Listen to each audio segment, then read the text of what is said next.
రాజకీయ నాయకుడు వచ్చిండు, ఏం చేస్తాడు? 10 లక్షలు వంచేస్తాడు, అలా కార్యకర్తలకు ఇస్తాడు. అరే మన వాళ్ళకి అందరికి వంచేసేయి. అక్కడ ఏమైంది? తాగుబోతులము, నేను కూడా సపోజ్ నేనేం పెద్ద అది కాదు కదా, తాగి జై జై అంటున్నాం.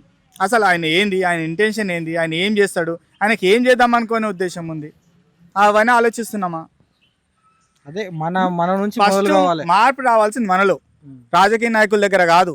మనలో మార్పు రావాలి. మనలో మార్పు వచ్చినప్పుడే వాళ్ళలో మార్పు వస్తుంది. నేను ప్రతి ఒక్క ఊరికి వెళ్ళినప్పుడు ఇదే అడుగుతున్నాను.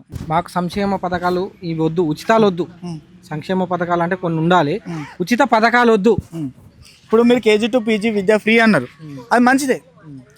ప్రతి ఒక్కరు కష్టపడి చదివించలేరు పిల్లల్ని. కొంతమంది పరిస్థితి ఏంటంటే, ఇక్కడ ఒక 100 మంది ఉన్నాం అనుకోండి, 100 మందిలో 100 మంది యావరేజ్గా ఉండలేరు. కొంతమంది టాప్ ఉంటారు, కొంతమంది మిడిల్ ఉంటారు, కొంతమంది పూర్ ఉంటారు, కొంతమంది వెరీ పూర్ ఉంటారు. వెరీ పూర్ ఉన్న పిల్లలు చదువుకోవాలి కదా. అలాంటి వాళ్ళకు ఫ్రీ విద్య మంచిది.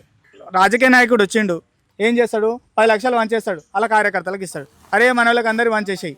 అక్కడ ఏమైంది? తాగుబోతులము, నేను కూడా సపోజ్ నేనేం పెద్ద అది కాదు కదా, తాగి జై జై అంటున్నాం.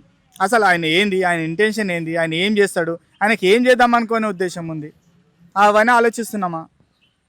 అదే మన మన నుంచి ఫస్ట్ మొదలు కావాలి. మార్పు రావాల్సింది మనలో, రాజకీయ నాయకుల దగ్గర కాదు.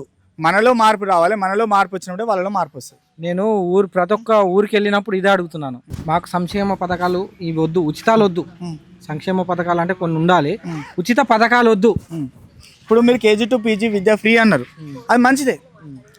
ప్రతి ఒక్కరు కష్టపడి చదివించలేరు పిల్లల్ని. కొంతమంది పరిస్థితి ఏంటంటే, ఇక్కడ ఒక 100 మంది ఉన్నాం అనుకోండి, 100 మందిలో 100 మంది యావరేజ్గా ఉండలేరు. కొంతమంది టాప్ ఉంటారు, కొంతమంది మిడిల్ ఉంటారు, కొంతమంది పూర్ ఉంటారు, కొంతమంది వెరీ పూర్ ఉంటారు. వెరీ పూర్ ఉన్న పిల్లలు చదువుకోవాలి కదా. అలాంటి వాళ్ళకు ఫ్రీ విద్య మంచిది.